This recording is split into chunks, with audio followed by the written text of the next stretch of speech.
नमस्कार। आज हम डिस्कस करेंगे हिमाचल प्रदेश जीके के क्वेश्चन। देखिए, हिमाचल प्रदेश जीके के इंपॉर्टेंट क्वेश्चन डिस्कस करेंगे। हर एक question exam point of view से इंपॉर्टेंट है और डेफिनेटली आपका जो भी आने वाला एग्जाम है, चाहे वो पीजीटी का है, पेपर 1 है कोई भी सब्जेक्ट का, या फिर एचएएस का एग्जाम है, या फिर कोई और एग्जाम है पुलिस कांस्टेबल जहाँ पर एचपीजी की पूछी जाएगी, डेफिनेटली आपको हेल्प मिलेगी, जैसे कि पहले भी मिलती रही है। क्वेश्चन नंबर 1 से डिस्कशन को स्टार्ट करेंगे। बोलते हैं about what percentage to total population of Himachal Pradesh Christians population constitute. तो बोलते हैं कि हिमाचल प्रदेश की कुल जनसंख्या में ईसाइयों की जनसंख्या का लगभग कितना प्रतिशत जो है वो आता है। अगर हम बात करें कि हिमाचल की टोटल पॉपुलेशन मैंने कल भी बताया था कि 68,64,602 है। तो इसमें कितना परसेंट ऐसा है जो ईसाइयों की जनसंख्या जो है वो है, या फिर ईसाइयों की जनसंख्या जो है वो कितना परसेंट कॉन्स्टिट्यूट करती है। तो ये करती है 0.18%। ऑप्शन ए जो है वो सही आंसर हो जाएगा। थोड़ा सा डिटेल से यहाँ पर हम जानेंगे। पिछले कल हमने सिख पॉपुलेशन के बारे में जाना था, उसको रिवाइज करेंगे, परंतु उससे पहले क्रिश्चियन पॉपुलेशन के बारे में जानते हैं। 2011 की जो जनगणना हुई वहाँ से पता चला कि हिमाचल में जो क्रिश्चियन पॉपुलेशन है वो है 12,646, 12,646।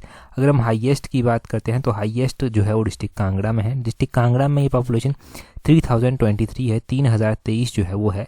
और डिस्ट्रिक्ट कांगड़ा के बाद दूसरा नंबर शिमला का आता है। शिमला में 2025 जो है ये क्रिश्चियन पॉपुलेशन है।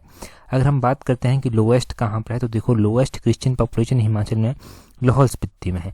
लाहौल स्पीति में ये 212 का आंकड़ा है। और लाहौल स्पीति के बाद जो दूसरे नंबर पर डिस्ट्रिक्ट आता है वो बिलासपुर डिस्ट्रिक्ट आता है, यहाँ पर 236 है। अगर हम बात करें कि जो पीजीटी के एग्ज़ाम में क्वेश्चन पूछा गया था कि 2001 से 2011 के बीच में अगर हम देखें तो कौन सी धर्म की पॉपुलेशन है जो सबसे ज़्यादा जो है वो इंक्रीज़ हुई है, तो वो क्रिश्चियन ही है। ये पॉपुलेशन जो है इनकी 2001 से 2011 के बीच में 49.69% जो है वो इंक्रीज़ हुई है। ये आपने ध्यान रखना है 2001 से 2011 के बीच में। ठीक है जी, ये भी पता चल गया। पिछले कल हमने सिख पॉपुलेशन के बारे में पढ़ा था। तो देखिए हिमाचल की जो पूरी पॉपुलेशन है उसमें से अगर हम सिख पॉपुलेशन की बात करते हैं तो वो कितनी है, वो हमने कल ही पढ़ा था 79,896। और ये पूरी पॉपुलेशन का 1.16% जो है वो कॉन्स्टिट्यूट करती है। ये ध्यान रखना है आपने। ठीक है जी, तो दो धर्म हमने बहुत अच्छे से जो है वो पढ़ लिए। पिछले कल भी हमने सिख पॉपुलेशन बहुत अच्छे से रिवाइज़ किया था। आज हमने जो है क्रिश्चियन पॉपुलेशन जो है वो अच्छे से रिवाइज़ कर लिया। अगला क्वेश्चन देखते हैं क्या बोलते हैं यहाँ पर बोलते हैं out of total 55,673 square kilometre geographical area of Himachal Pradesh, what is the area which falls in scheduled area. देखिए, बोलते हैं कि हिमाचल का जो टोटल 55,673 स्क्वायर किलोमीटर भौगोलिक क्षेत्र है उसमें से कितना जो है वो अनुसूचित क्षेत्र है। तो अनुसूचित क्षेत्र की अगर हम बात करें तो ये कितना आता है, ये आता है 23,655। ऑप्शन बी जो है वो इसका सही आंसर हो जाएगा। 23,655 जो है ये शेड्यूल्ड एरिया जो है वो हिमाचल में आता है। ये क्वेश्चन एचएएस में पूछा जा चुका है तो इम्पोर्टेंट है। और देखो यहाँ पर बात की जाए कि ये जो है वो कितना परसेंट कॉन्स्टिट्यूट करता है पूरे एरिया का, तो ये जो है वो 42%, 42 पॉइंट एग्जैक्टली अगर हम बात करें ना, अप्रॉक्सीमेटली तो 42% हो, एग्जैक्टली बात करें तो 42.49% जो है ये कॉन्स्टिट्यूट करता है। और साथ में ही यहाँ पर बात की जाए कि इस शेड्यूल्ड एरिया में टोटल पॉपुलेशन जो है वो कितनी रहती है, तो यहाँ पर जो टोटल पॉपुलेशन रहती है वो रहती है 1,73,661। ये पॉपुलेशन जो है वो शेड्यूल्ड एरिया में जो है रहती है। और इस 1,73,661 में से भी ऐसी पॉपुलेशन कितनी है जो कि ट्राइबल है, तो ट्राइबल पॉपुलेशन है 1,23,585। ये ट्राइबल पॉपुलेशन है। और अगर इसका परसेंटेज में बात करें कि कितना कॉन्स्टिट्यूट करती है, तो ये 71.16% जो है वो कॉन्स्टिट्यूट करती है। ये आपने ध्यान रखना है। अब देखो शेड्यूल्ड एरिया की बात कहाँ पर की गई है, तो ये बात इंडियन कॉन्स्टिट्यूशन में भी जो है वो की गई है। तो ये आपने ध्यान रखना है। ट्राइब्स का तो आपको पता ही है, हिमाचल में जो है वो अलग अलग ट्राइब्स जो है वो पाई जाती हैं। उनके मैरिज टाइप कस्टम्स हम अलग अलग टाइम में पढ़ते रहते हैं। परंतु अभी जो मैंने डाटा बताया, खासकर HAS exam point of view से ये बहुत ज़्यादा इंपॉर्टेंट है। पीजीटी की तैयारी कर रहे हैं तो जो पेपर एचएएस का करवाता है वही पीजीटी का पेपर भी करवाता है, मतलब पब्लिक सर्विस कमीशन ही दोनों पेपर्स को करवाता है। तो कहीं पर भी कोई भी क्वेश्चन पूछा जा सकता है। अगले क्वेश्चन में देखें, बोलते हैं what is the percentage of rural literacy rate as per census 2011। तो बोलते हैं कि जनगणना 2011 के अनुसार हिमाचल की जो ग्रामीण साक्षरता दर है वो कितनी परसेंट है। पिछले कल हमने अर्बन लिटरेसी रेट पढ़ा था। आज हम रूरल लिटरेसी रेट जो है वो पढ़ेंगे। देखो रूरल लिटरेसी रेट की अगर हम बात करते हैं तो ये है 81.90%। ऑप्शन बी जो है वो सही आंसर है। 81.90% जो है वो रूरल लिटरेसी रेट है हिमाचल का। यहाँ पर देखिए जी 2011 की जनगणना के अनुसार ये रूरल लिटरेसी परसेंटेज का डाटा जो है वो दिया गया है। अगर हम हिमाचल में बात करें तो 81.9% जो है ये रूरल लिटरेसी रेट है 2011 की जनगणना के अनुसार। इसमें से अगर हम मेल रूरल लिटरेसी रेट की बात करते हैं तो ये 89.1% है। फीमेल की अगर हम बात करते हैं तो ये 74.6% है। अगर हम बात करते हैं कि पूरे हिमाचल में हाईएस्ट रूरल लिटरेसी रेट जो है वो कौन से डिस्ट्रिक्ट का है तो वो हमीरपुर डिस्ट्रिक्ट का आ जाता है। 87.8% जो है वो यहाँ का है। यहाँ पर ही male rural literacy rate 94.3, female 82.1% है। हमीरपुर के बाद दूसरा नंबर ऊना का आता है हाईएस्ट में, तो ऊना का है 86.5% और मेल यहाँ का 92.1%, फीमेल यहाँ का 80.9%। अगर हम लोएस्ट में देखें तो चंबा का जो है वो सबसे कम है 70.6%। इसमें से चंबा का मेल जो है वो 81.5% है, फीमेल जो है वो 59.7% है। चंबा के बाद दूसरा नंबर लाहौल स्पीति का है 76.8%। यहाँ का जो है वो रूरल लिटरेसी रेट है और मेल यहाँ का 85.7 है रूरल में, और रूरल में ही फीमेल 66.8% जो है वो आ जाता है। ठीक है जी, ये आपने रूरल के बारे में ध्यान रखना है। यही डाटा अगर हम हिमाचल का ओवरऑल लिटरेसी रेट देखते हैं instant of any caste creed, देखो ओवरऑल हिमाचल का जो लिटरेसी रेट आता है वो 82.8% है। मेल लिटरेसी रेट 89.5% है और फीमेल लिटरेसी रेट 75.9% है। ये ध्यान रखना है। अर्बन लिटरेसी रेट जो कल पढ़ा था वो हिमाचल का है 91.1% और मेल जो अर्बन लिटरेसी रेट है 93.4%, फीमेल जो है वो 88.4%। तो अब कन्फ्यूजन नहीं रहा होगा, कल का डाटा भी आपने नोट किया होगा, आज का डाटा भी नोट किया होगा। ये बड़े अच्छे से मैच हो गए दोनों के डाटा। अभी हम नेक्स्ट क्वेश्चन यहाँ से देखते हैं। नेक्स्ट क्वेश्चन में यहाँ पर वही सब लिखा गया है।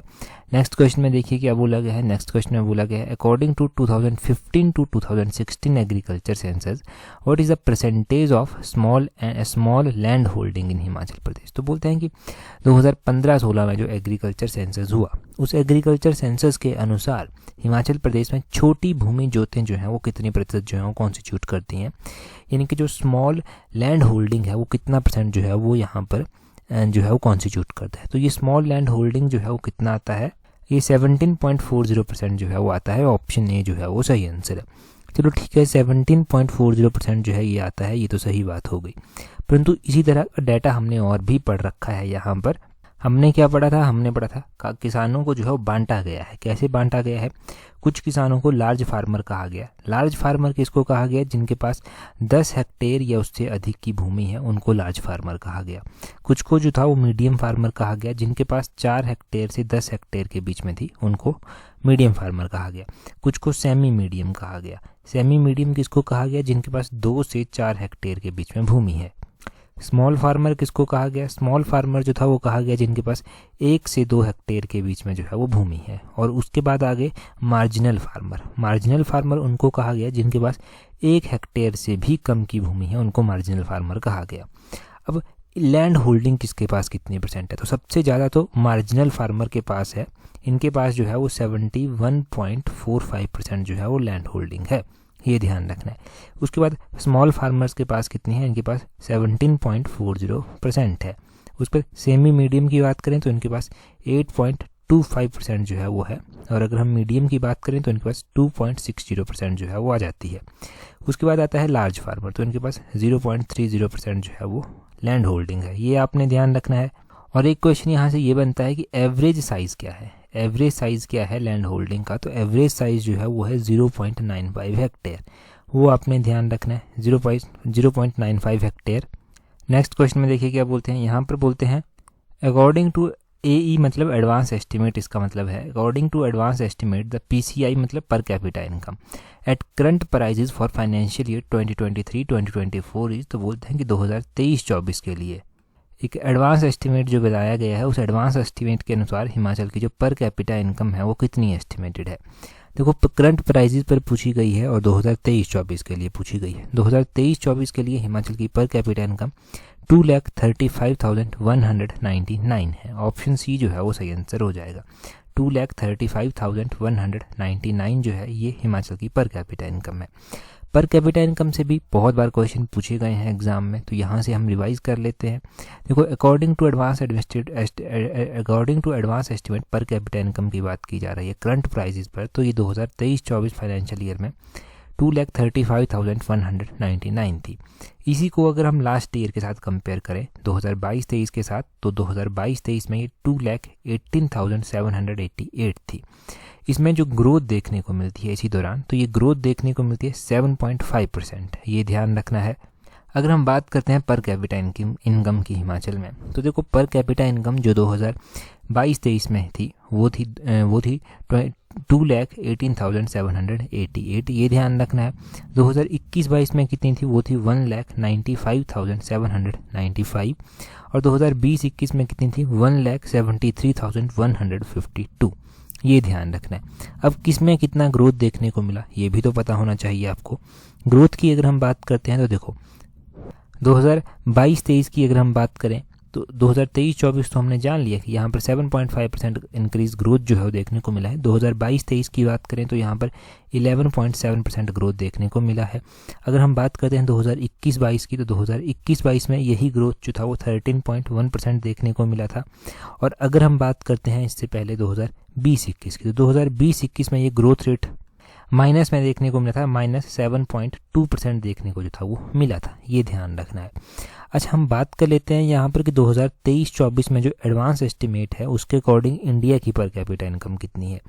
उसके अकॉर्डिंग इंडिया की पर कैपिटा इनकम है 1,85,854, ये आपने ध्यान रखनी है। इंडिया की पर कैपिटा इनकम 2023-24 का ये एडवांस एस्टिमेट है, जिसके अकॉर्डिंग जो है ये इंडिया की है।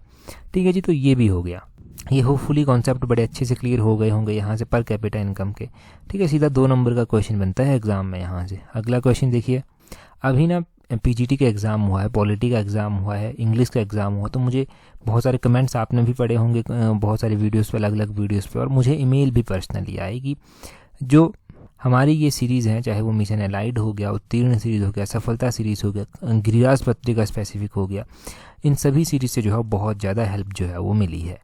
और 80% कमेंट जितने भी मुझे आए ना, 80% कमेंट्स ऐसे थे जिनका एग्ज़ाम जो है वो क्वालिफाई हो गया है। और देखो, हम यही उम्मीद करते हैं, अब यही दुआ भी करते हैं कि जिनका भी हमें ईमेल आया था, मैसेज कमेंट जो भी आया था, उन सभी का फाइनल मेरिट लिस्ट में भी जो है वो नाम आ जाए। तो जितनी मेहनत की थी ना, उसका सारा का सारा जो है वो फल मिल जाएगा एक ही बारी में।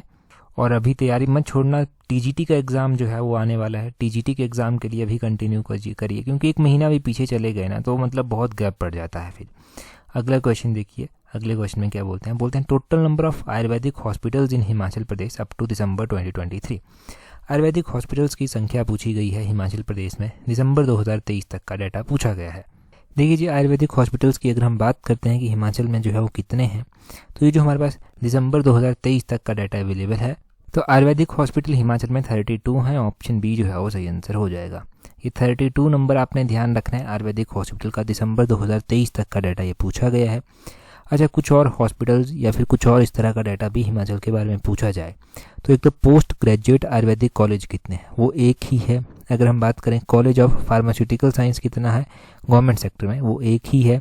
अगर हम रीजनल हॉस्पिटल की बात करें तो वो 2 हैं हिमाचल प्रदेश में। और आयुर्वेदिक हॉस्पिटल्स की अगर बात हो रही है तो वो 32 इन नंबर हैं, वो ध्यान रखना है।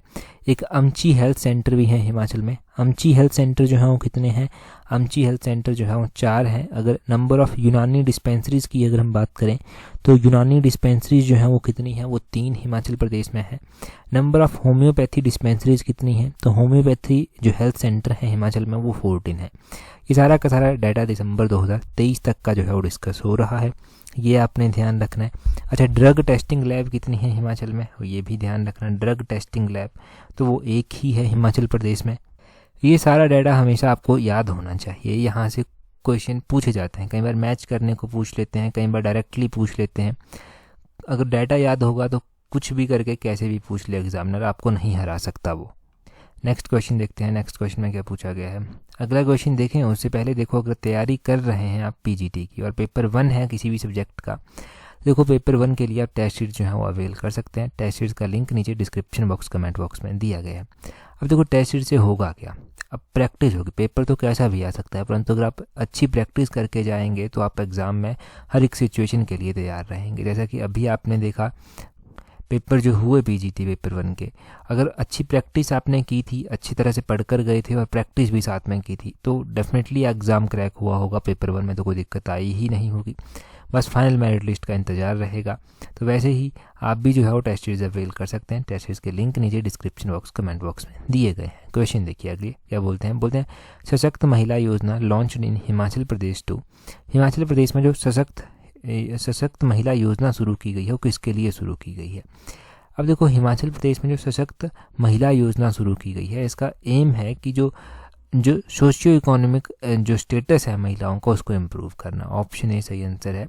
Focus on socio economic empowerment of rural women, तो ग्रामीण महिलाओं के ऊपर इनका जो सोशियो इकोनॉमिक स्टेटस है उसको इम्प्रूव करने के ऊपर खासतौर पर इसका फोकस जो है वो रहने वाला है। अगर हम बात करें सशक्त महिला योजना की, देखो इस योजना के बारे में जानना ज़रूरी है। इसमें फ़ीमेल जो कि 11 से लेकर 45 साल की हैं वो जो है वो कवर की जाएंगी। एज ग्रुप ज़रूर ध्यान रखना, ये एग्ज़ाम में पूछा जाता है।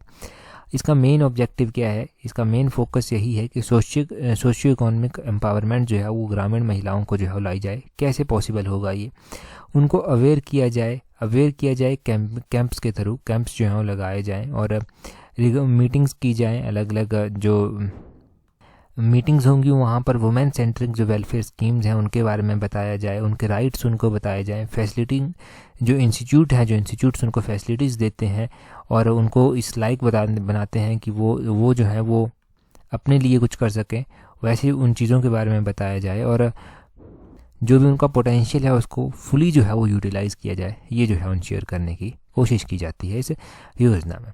अब देखो इस पर्पज़ के लिए जो सशक्त महिला योजना है इसमें जो है वो ग्राम पंचायत लेवल से काम शुरू होगा। ग्राम पंचायत लेवल पर जो है वो इस स्कीम को कैसे बनाया जाएगा, इसमें 1 टाइम सीड मनी दी जाएगी, मतलब 35,000 रुपया जो है वो जो सेल्फ हेल्प ग्रुप होंगे उनको दे दिया जाएगा और ये पर डेवलपमेंट ब्लॉक के हिसाब से दिया जाएगा। और फिर क्या होगा, ये जो पैसा इनको दिया जाएगा ना, इससे कोशिश की जाएगी कि महिलाओं को जो है वो क्या किया जाए, महिलाओं को जो है वो आत्मनिर्भर बनाया जाए और जो इनकम जनरेटेड एक्टिविटीज़ हैं उनमें इन्वॉल्व किया जा सके। और इसमें देखो प्रत्येक ज़िले से जो है वो 10वीं और 12वीं की वो जो बोर्ड परीक्षा के आधार पर जो है वो टॉप रहेंगी लड़कियां, 5 बालिकाएं, उनको जो है वो 5-5 हज़ार रुपये की राशि जो है वो दी जाएगी। तो ये भी प्रोविज़न रखा गया है 5-5 हज़ार रुपये की राशि का, टॉप की जो 5 लड़कियां होंगी 10वीं और 12वीं की उनको। अगला क्वेश्चन देखिए, ये तो हो गया सारा। क्वेश्चन में देखिए क्या बोला गया है। क्वेश्चन में बोला गया है Chamba's bronze art, this art has been preserved by which of the following community. तो बोलते हैं कि चंबा का जो ब्रॉन्ज आर्ट है, चंबा की जो कांस्य की कला है, निम्नलिखित में से किस समुदाय के द्वारा इसे संरक्षित जो है वो किया गया है। तो एक स्पेसिफिक कम्युनिटी है जो इसको प्रिजर्व करके रखी है, जिसकी प्रैक्टिस काफ़ी अच्छी है इस आर्ट में। जो चंबा की ब्रॉन्ज एक्टिविटी है, ब्रॉन्ज आर्ट चंबा की जो है, तो ये है धंधियार, यहाँ की ढंडियार ट्राइब आपने कम्युनिटी ध्यान रखनी है। ऑप्शन बी जो है वो सही आंसर है। अब चंबा की ये ढंडियार जो है वो एक आपने ध्यान रखना कम्युनिटी है जो परफेक्ट है इस चंबा के ब्रॉन्ज आर्ट में। अगर हम बात करते हैं ना चंबा की, देखो चंबा का थाल आपने सुना होगा, चंबा का थाल काफ़ी फेमस है। चंबा के थाल के लिए जो है वो जीआई टैग की डिमांड भी की जाती है। तो जीआई टैग एक बार देख लेना चंबा थाल सर्च करके कैसा होता है। तो ये हैंडमेड ही एक तरह से होता है और काफ़ी फेमस जो है ये जीआई टैग के लिए इसको जो है वो रखा गया है कि अप्लाई किया गया है, जीआई टैग इसको दिया जाए। इसके अलावा चंबा चप्पल हो गया, चंबा का जो है चप्पल के अलावा चंबा का रुमाल हो गया, इनको ऑलरेडी जीआई टैग मिल चुका है। चंबा के ब्रॉन्ज आर्ट की अगर हम बात करते हैं तो ये ढंडियार जो कम्युनिटी है यहाँ की इसने प्रिजर्व करके रखा है। चंबा एकमात्र ऐसा डिस्ट्रिक्ट है पूरे नॉर्थन रीजन में जिसने इस तरह की क्राफ्ट को जो है वो संजो के रखा है और यहाँ के मंदिरों में भी जो है ये कला आपको देखने को मिल जाती है। जो यहाँ के मंदिर हैं, खासकर ये कला जिस कला को जो शरण दी गई वो राजा मेरू वर्मन के द्वारा दी गई, जो कि चंबा के संस्थापक भी कहे जाते हैं, उनके द्वारा शरण दी गई। 6th सेंचुरी के आसपास की ये बात है। तो ये चंबा के बारे में आपने, इसके आर्ट के बारे में आपने ध्यान रखना है। चंबा आर्ट की बात हो रही है तो चंबा का रंग महल डिस्कस करना ज़रूरी है। चंबा का रंग महल जो है इसको आपने ध्यान रखना है, राजा उमेद सिंह के द्वारा इसकी नींव रखी गई थी। और चंबा में ही आपने ध्यान रखना है चंबा का रुमाल जो काफ़ी फेमस है। चंबा के रुमाल पर अलग अलग तरह की आकृतियाँ बनाई जाती हैं, दोनों तरफ से एक जैसी लगती हैं वो देखने में, और हाथ से कढ़ाई की गई होती है उन पर। आपने ध्यान रखना है कि यहाँ पर कुरुक्षेत्र के जो युद्ध हुआ था उसकी छोटी छोटी आकृतियाँ बनाई गई थी चंबा रुमाल पर, और इसी कृति को जो है विक्टोरिया एल्बर्ट संग्रहालय है लंदन का, वहाँ पर जो है वो सुरक्षित रखा गया है। चंबा के राजा गोपाल सिंह ने जो था वो ब्रिटिश सरकार को ये भेंट किया था, और 1873 में ये भेंट किया गया था इनके द्वारा। तो ये क्वेश्चन पूछा जा सकता है किसने किया था, कब किया था। गोपाल सिंह ने ये भेंट किया था, 1873 में किया था, और ये विक्टोरिया एल्बर्ट जो म्यूजियम है चंबा का वहाँ पर रखा गया है। चंबा म्यूजियम की बात हुई तो भूरी सिंह संग्रहालय जो राजा भूरी सिंह के द्वारा बनवाया गया था चंबा में स्थित है। कौन से ईयर में बनवाया गया था आप कमेंट करके बताएंगे। अगला क्वेश्चन देखिए आप क्या बोलते हैं। नेक्स्ट क्वेश्चन में बोलते हैं which of the following part of Himachal Pradesh falls in humid सब ट्रॉपिकल जोन। बोलते हैं कि हिमाचल का कौन सा क्षेत्र इनमें से जो है, कौन सा भाग ऐसा है जो आर्द्र उस उपोष्ण कटिबंधीय क्षेत्र में जो है वो आता है, ह्यूमिड सब ट्रॉपिकल जोन में जो है वो आता है। तो इनमें से अगर आपसे पूछा जाए कि कौन सा क्षेत्र जो है वो ह्यूमिड सब ट्रॉपिकल जोन में आता है, तो यहाँ पर नालागढ़ और मंडी ये जो है वो ह्यूमिड सब ट्रॉपिकल जोन में आते हैं। ऑप्शन ए जो है वो सही आंसर हो जाएगा। यहाँ से हम बड़ी ही इंपॉर्टेंट जानकारी जो है वो डिस्कस करेंगे। अब देखिए क्या जानकारी हम डिस्कस करेंगे। जो फिजियोग्राफिकली डिवीज़न है हिमाचल के अलग अलग जोन्स में उसको हम डिवाइड करेंगे, उसको डिस्कस करेंगे। सबसे पहले तो आप ये ह्यूमिड सब ट्रॉपिकल जोन देख लीजिए। यहाँ पर बिलासपुर आता है, चंबा का भटियात आता है, यहाँ पर नालागढ़ डिस्ट्रिक्ट सोलन का, देहरा गोपीपुर डिस्ट्रिक्ट कांगड़ा का, नूरपुर डिस्ट्रिक्ट कांगड़ा का, और मंडी के कुछ पार्ट यहाँ पर आते हैं। तो ये ह्यूमिड सब ट्रॉपिकल जोन का आपने ध्यान रख लेना है। अब हम और भी जोन्स की बात कर लेते हैं, जैसे कि वेट सब टेम्परेट जोन है, यहाँ पर पालमपुर आता है, यहाँ पर धर्मशाला आता है, कांगड़ा आता है, जोगिंदरनगर आता है, डलहौजी यहाँ पर आता है। और ह्यूमिड सब टेम्परेट जोन की बात करें तो यहाँ पर district of Kullu, Shimla, part of Mandi, यहाँ पर कुछ एक पार्ट मंडी के यहाँ पर भी आते हैं, और चंबा के कुछ पार्ट यहाँ पर आते हैं, किन्नौर कांगड़ा के कुछ पार्ट यहाँ पर आते हैं, सिरमौर के कुछ पार्ट यहाँ पर आते हैं। तो चंबा, कांगड़ा, सिरमौर, मंडी, सोलन के कुछ पार्ट यहाँ पर आते हैं ह्यूमिड सब टेम्परेट जोन में। ठीक है जी, कुछ पार्ट्स की बात की गई है, सिर्फ ये ध्यान रखना। और हम बात करें ड्राई टेम्परेट एल्पाइन हाईलैंड्स की, तो यहाँ पर लाहौल स्पीति, पांगी जो डिस्ट्रिक्ट चंबा का है, किन्नौर यहाँ पर आता है, क्लियर कट। अगर हम बात करें यहाँ पर सब ह्यूमिड ट्रॉपिकल जोन की, तो सब ह्यूमिड ट्रॉपिकल जोन में ऊना आता है, पौंटा साहिब डिस्ट्रिक्ट सिरमौर का आता है, इंदौरा डिस्ट्रिक्ट कांगड़ा का यहाँ पर जो है वो आता है। ये आपने ध्यान रखना है। तो मोस्ट इंपॉर्टेंट था ह्यूमिड सब ट्रॉपिकल जोन हाईलाइटेड है यहाँ पर, बिलासपुर भटियात ऑफ चंबा, नालागढ़ ऑफ सोलन, और देहरा गोपीपुर ऑफ कांगड़ा, नूरपुर ऑफ कांगड़ा, और मंडी यहाँ पर आता है। ठीक है जी, तो ये आपने फिजियोग्राफिकली डिवीज़न याद रखनी है कि किस तरह से जो है वो डिवाइड किया गया है। इसके ऊपर मैं अलग से वीडियो भी बना चुका हूँ एक, ये हम अलग वीडियो में भी एक बार डिस्कस कर चुके हैं वैसे, परंतु बहुत पहले ये डिस्कस हुआ था। उसके बाद कई बार ये एग्ज़ाम में भी पूछा गया, परंतु हमने फिर से डिस्कस किया है, और मोस्टली मुझे पता है आप इसको लाइटली नहीं लेंगे, और ये पक्का एग्ज़ाम में पूछा जाएगा। अभी हम अगला क्वेश्चन देखते हैं। अगला क्वेश्चन देखें उससे पहले एचएएस का एग्ज़ाम आ रहा है। अगर आप तैयारी एचएएस के साथ एलाइड की भी कर रहे हैं तो एलाइड सर्विसेज के लिए आप टेस्ट सीरीज जो है वो ज्वाइन कर सकते हैं। टेस्ट सीरीज का लिंक नीचे डिस्क्रिप्शन बॉक्स, कमेंट बॉक्स में दिया गया है। एलाइड की टेस्ट सीरीज इंपॉर्टेंट है क्योंकि ये एलाइड के साथ साथ बाकी एग्ज़ाम के लिए भी आपको तैयार करेगी। तो एलाइड की टेस्ट सीरीज को जो है वो आप सीरियसली प्रैक्टिस करना, और जो भी आपने पढ़ा है वो तो रिवाइज होगा ही, बहुत कुछ नया भी सीखने को मिलेगा। और कोई भी दिक्कत आती है तो आप हमें ईमेल कीजिए। टेस्ट सीरीज का लिंक नीचे डिस्क्रिप्शन बॉक्स, कमेंट बॉक्स में दिया गया है। अभी हम क्वेश्चन देखते हैं। क्वेश्चन में क्या पूछा गया है, बोलते हैं which of the following is the highest pass located in Himachal Pradesh. तो इनमें से कौन सा दर्रा है, इनमें से कौन सा दर्रा है जो हिमाचल का सबसे ऊंचा दर्रा है। अगर हम बात करें तो इनमें से जो है वो कालीचो दर्रा ऐसा है, कालीचो पास, ऑप्शन सी सही आंसर है, जो सबसे हाईएस्ट दर्रा जो है वो आ जाता है। अब देखो जैसे कि कहा जाता है कि शिल्ला पीक जो है वो क्या है, हिमाचल की हाईएस्ट पीक जो है वो है। वैसे स्पेसिफिक रूप से दर्रों के बारे में कुछ नहीं कहा गया है, परंतु फिर भी अगर हम इन टर्म ऑफ एल्टीट्यूड अगर हम देखेंगे तो बहुत सारे दर्रे हमारे पास हैं। जो हमारे पास ऑप्शंस दी गई हैं उनमें से कालीचो दर्रा जो है वो हाईएस्ट है। हम ऑप्शंस के हिसाब से बात कर रहे हैं। और यहाँ पर देखिए हमारे पास जो 33 दर्रा दिया गया है, 33 पास, वो 3600 मीटर की ऊंचाई पर स्थित है, डिस्ट्रिक्ट कुल्लू में जो है ये स्थित है। वैसे ही साच दर्रा दिया गया है जो कि चंबा और पांगी के बीच में जो है वो आता है। चंबा और पांगी के बीच में जो है ये आता है, इसका एल्टीट्यूड है 4395 मीटर, ये मीटर में है। साच दर्रा ये ध्यान रखना है कालीचो दर्रा हो गया, ये 4730 मीटर एल्टीट्यूड पर स्थित है, लाहौल और भरमौर के बीच में जो है ये आता है। कहाँ पर? लाहौल और भरमौर के बीच में ये कालीचो दर्रा जो है वो आता है। मोस्ट इंपॉर्टेंट दर्रा हो गया कालीचो दर्रा। ऐसे ही लाहौल और भरमौर के बीच में कुगती दर्रा भी आता है, दुग्गी दर्रा भी आता है, छोबू दर्रा भी आता है, परंतु कालीचो दर्रा ध्यान रखना है, यहाँ पर हम पढ़ रहे हैं इसको। बसोदन दर्रे की बात करें तो ये 2400 मीटर के एल्टीट्यूड पर आता है, डिस्ट्रिक्ट चंबा और भटियात के बीच में जो है ये आता है, तो इसका एल्टीट्यूड है 2400 मीटर। ये आपने ध्यान रखना। स्टार्टिंग में ही हम शिला पीक पढ़ रहे थे यहाँ पर ऊपर, तो स्टार्टिंग में ही जब हमने शिला पीक का नाम लिया था तो उसका एल्टीट्यूड कितना है? 7025 मीटर अप्रॉक्सीमेटली उसका एल्टीट्यूड है, और किन्नौर डिस्ट्रिक्ट में जो है ये पीक पड़ती है, ये भी ध्यान रखना है। यहाँ पर हमने जितने भी दर्रे डिस्कस किए वो कुल चंबा के साथ जो है वो जुड़े हुए हैं। तो यहाँ पर आप देखिए चंबा जो है वो 2 डिस्ट्रिक्ट के साथ बाउंड्री शेयर करता है, एक ये कांगड़ा के साथ बाउंड्री शेयर करता है, दूसरा ये लाहौल स्पीति के साथ बाउंड्री शेयर करता है। अब देखो दूसरी ओर चंबा जम्मू कश्मीर के साथ भी जो है वो बाउंड्री शेयर करता है, ये भी ध्यान रखना है। तो ये आपको मैप के माध्यम से भी पता होना चाहिए, कभी कभी मैप को देखना बड़ी अच्छी बात है, यहाँ से डिस्ट्रिक्ट याद हो जाएंगे, अपना अपना डिस्ट्रिक्ट पता होना चाहिए आपको कौन सा है, उसके सराउंडिंग में कौन कौन से डिस्ट्रिक्ट हैं वो पता होना चाहिए, वैसे ही पूरा मैप आपके माइंड में प्रिंट हो जाएगा। क्वेश्चन देखिए जी क्या बोलते हैं how many medals won by Himachal Pradesh in Khelo India youth games 2024। तो खेलो इंडिया यूथ गेम्स 2024 में हिमाचल के द्वारा कितने मेडल जो था वो जीते गए।